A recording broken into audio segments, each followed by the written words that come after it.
Ce podcast est la propriété du site devoirdephilosophie.com. L'expérience chez Kant.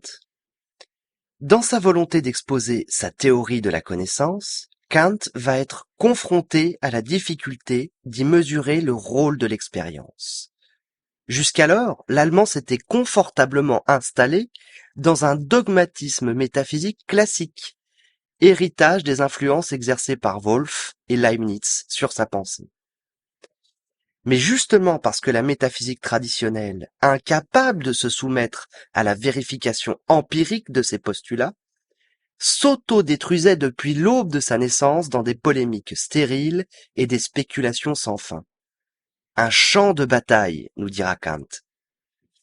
Si donc la métaphysique n'avance pas d'un pas, Kant reconnaît également qu'en son temps, les connaissances héritées de l'expérience, donc de nos sensations, ne permettent pas non plus de satisfaire la science.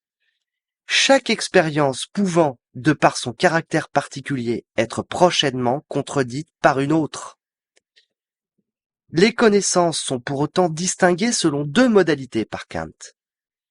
D'un côté, il y a les jugements analytiques, c'est-à-dire tous ceux qui sont a priori, indépendants de l'expérience. Par exemple, la proposition « tous les corps sont étendus », parce qu'elle est nécessaire logiquement et n'a pas besoin de l'expérience pour être validée.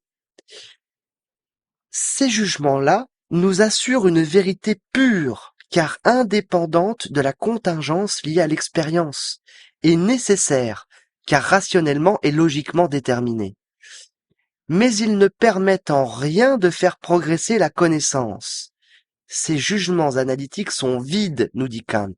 Ce sont des tautologies, c'est-à-dire des formes logiques vides.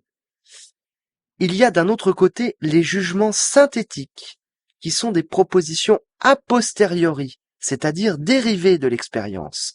Par exemple, la proposition « tous les corps sont pesants », car j'ajoute la notion de pesanteur au concept de corps, que seule l'expérience me permet d'invoquer. Si ceux-ci nous apprennent bien quelque chose de nouveau, rien ne me permet cependant d'affirmer leur nécessité puisque leur validité est affirmée par les sciences expérimentales selon l'expérience qui est vacillante. Le progrès scientifique, certes mesurable dans le temps, est pourtant riche des innombrables réfutations et contradictions successives. Une vérité de cet ordre n'est donc jamais une vérité certaine ou éternelle. Le coup de force de Kant est alors de concevoir l'idée, purement et simplement, de jugements qui auraient les mêmes qualités d'universalité et de nécessité que les premiers, tout en permettant, comme avec les seconds, de faire progresser la connaissance. Mais de tels jugements, que Kant nomme jugements synthétiques a priori, sont-ils possibles? Kant remarque que de tels jugements, à la fois indépendants de l'expérience et progressistes, sont formulés par les mathématiques. Mais du coup, que devient l'expérience? Elle devient, selon Kant, qui opère un véritable renversement copernicien de l'attitude empiriste, le simple support d'exploitation de la connaissance humaine. Le principe de celle-ci réside déjà dans l'entendement humain, qui est comme préprogrammé à connaître le monde avant même que celui-ci ne soit. Citons pour terminer un passage de sa critique de la raison pure.